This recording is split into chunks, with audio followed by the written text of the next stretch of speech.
Guys this side CA कोमल थे कि जैसे कि आप स्क्रीन पे देख सकते हैं आज हमारा टॉपिक है टैक्सेशन ऑफ पॉलिटिकल पार्टीज।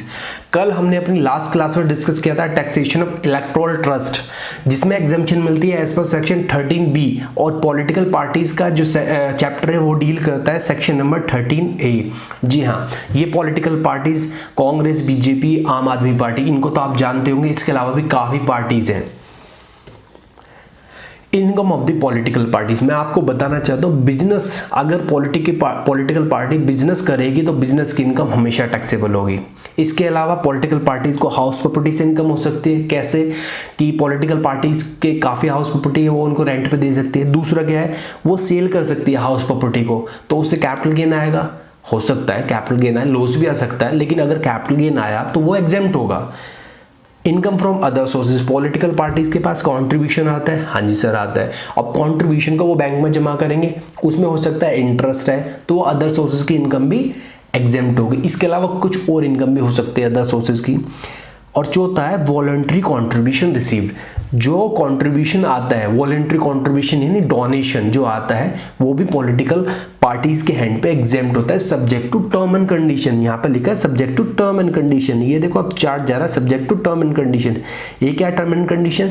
देखो पॉलिटिकल पार्टीज आपको बुक्स ऑफ अकाउंट मेंटेन करने पड़ेंगे, तभी हम आपके चारों इनकम एग्जेम्प्ट करेंगे। दूसरा, पॉलिटिकल पार्टी जो भी आप 20,000 रुपए से ऊपर का आप कॉन्ट्रीब्यूशन रिसीव करेंगे, उसका प्रॉपर जिस बंदे ने कंट्रीब्यूट करा उसका नाम क्या है और उसका एड्रेस क्या है, इस तरह के आपको रिकॉर्ड मेंटेन करने पड़ेंगे।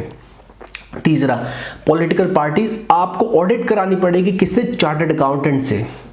आगे पॉलिटिकल पार्टीज आप कैश में डोनेशन जो लेंगे वो केवल 2,000 रुपए तक के लेंगे। अब इसको रिलेट करो हमारे लास्ट चैप्टर से, इलेक्टोरल ट्रस्ट से। इलेक्टोरल ट्रस्ट में हमने क्या कहा था कि 1 रुपया भी इलेक्टोरल ट्रस्ट कैश से नहीं ले सकता। वो पूरा का पूरा किससे लेगा? ऑनलाइन अकाउंट्स या फिर इलेक्ट्रॉनिकली मीन के द्वारा, कैश में नहीं लेगा वो। लेकिन ये जो पॉलिटिकल पार्टीज होती है ये ले सकती है 2,000 रुपए तक। मान लो 2,000 से ज्यादा किसी 2,100-2,200 रुपए उसके पास आ गए तो डेट विल बी टैक्सेबल।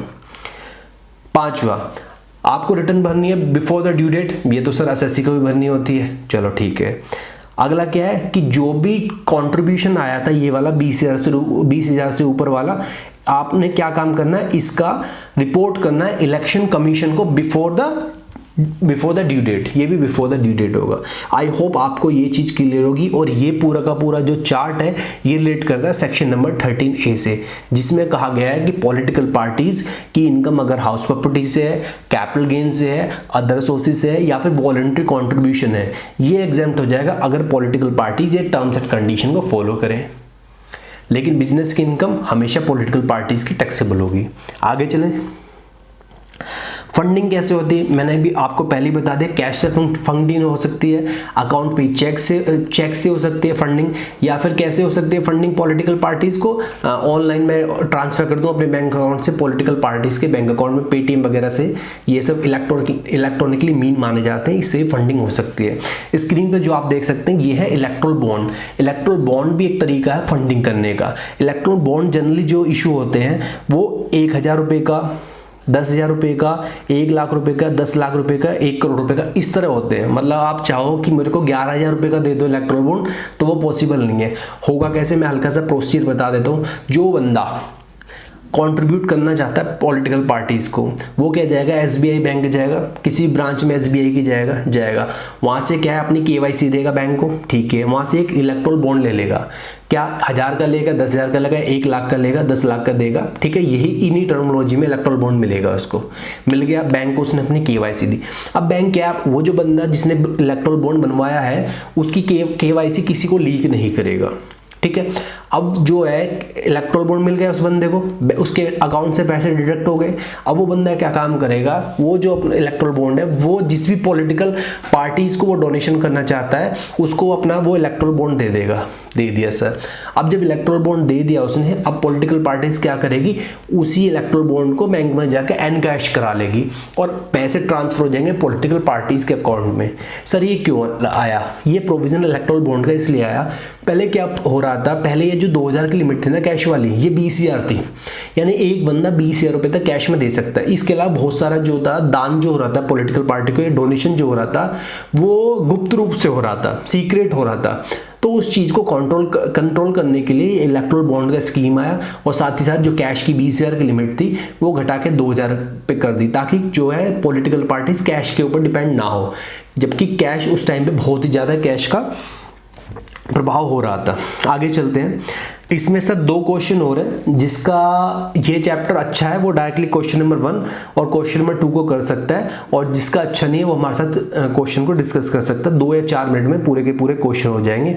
साथ ही साथ मैं आपको बताना चाहूँगा कि जो भी बंदा पॉलिटिकल पार्टीज को डोनेशन करता है उसको डिडक्शन मिलती है अंडर सेक्शन 80 GGB इफ वो कंपनी है, 80 GGC अगर वो इंडिविजुअल्स है। ये चीज़ याद रहेगी। लेकिन कौन सी कंपनी इनएलिजिबल है फॉर डिडक्शन? ऐसी company PSUs, public sector unit, government company, इनको डिडक्शन नहीं मिलेगी अगर ये डोनेट कर रहे हैं पॉलिटिकल पार्टीज को। दूसरा, company as up to 3 year, ऐसी कंपनी जिन्हें अभी इनकॉर्पोरेट हुए केवल 3 साल हुए हैं, वो कंपनी अगर डोनेशन करना है आप कर दो, कोई दिक्कत नहीं है, रेस्ट्रिक्शन नहीं है, लेकिन आपको डिडक्शन नहीं मिलेगी। और याद करो यार, इसको कोरिलेट करो, सेक्शन 182 है I think so company act 2013 का, जिसमें यही कहा गया है कि एवरेज 7.5% तक कंट्रीब्यूशन हो सकता है। उसमें भी ये लिमिट दी गई है कि company should be completed 3 year, ऐसा मुझे याद आ रहा है, एक बार वो चेक कर लेना। तो वो इसी से रिलेट करता है वो कॉन्सेप्ट, राइट। अच्छा, अब हम करते हैं सीधे क्वेश्चन करते हैं ICAI के। ये क्वेश्चन लगाने के बाद आपका कॉन्फिडेंस बहुत अच्छा होने वाला है।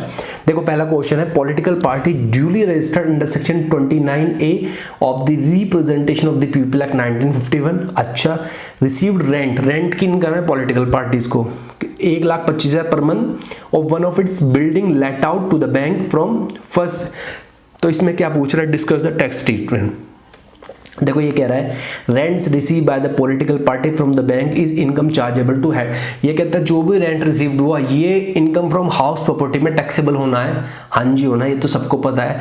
However, according to the provision section 13A of the income tax act, house property income shall not be included in the total income of the political party provided political party fulfil the condition. कौन सी condition? वही वाली जो हमने discuss करी थी कि political parties को अपनी बुक्स अकाउंट मेंटेन करने पड़ेंगे। 20,000 रुपये से ऊपर जो भी कंट्रीब्यूशन आ रहा है उसका क्या है, रिकॉर्ड रखना, नेम या फिर, और साथ ही साथ इलेक्शन कमीशन को रिपोर्ट देनी है before the due date, time पर रिटर्न फाइल करनी है, ऑडिट चार्टर्ड अकाउंटेंट से कराने, यही सभी कंडीशन को फॉलो करेंगे तो ये पूरी की पूरी इनकम उसकी एग्जेम्प्ट हो जाएंगी। आप इस क्वेश्चन को कर सकते हैं। साथ ही साथ अगले क्वेश्चन पे हम आते हैं, 3 मिनट में ये भी क्वेश्चन हो जाएगा। ये वीडियो ज़्यादा से ज़्यादा हार्डली 10 मिनट का टाइम लेगी।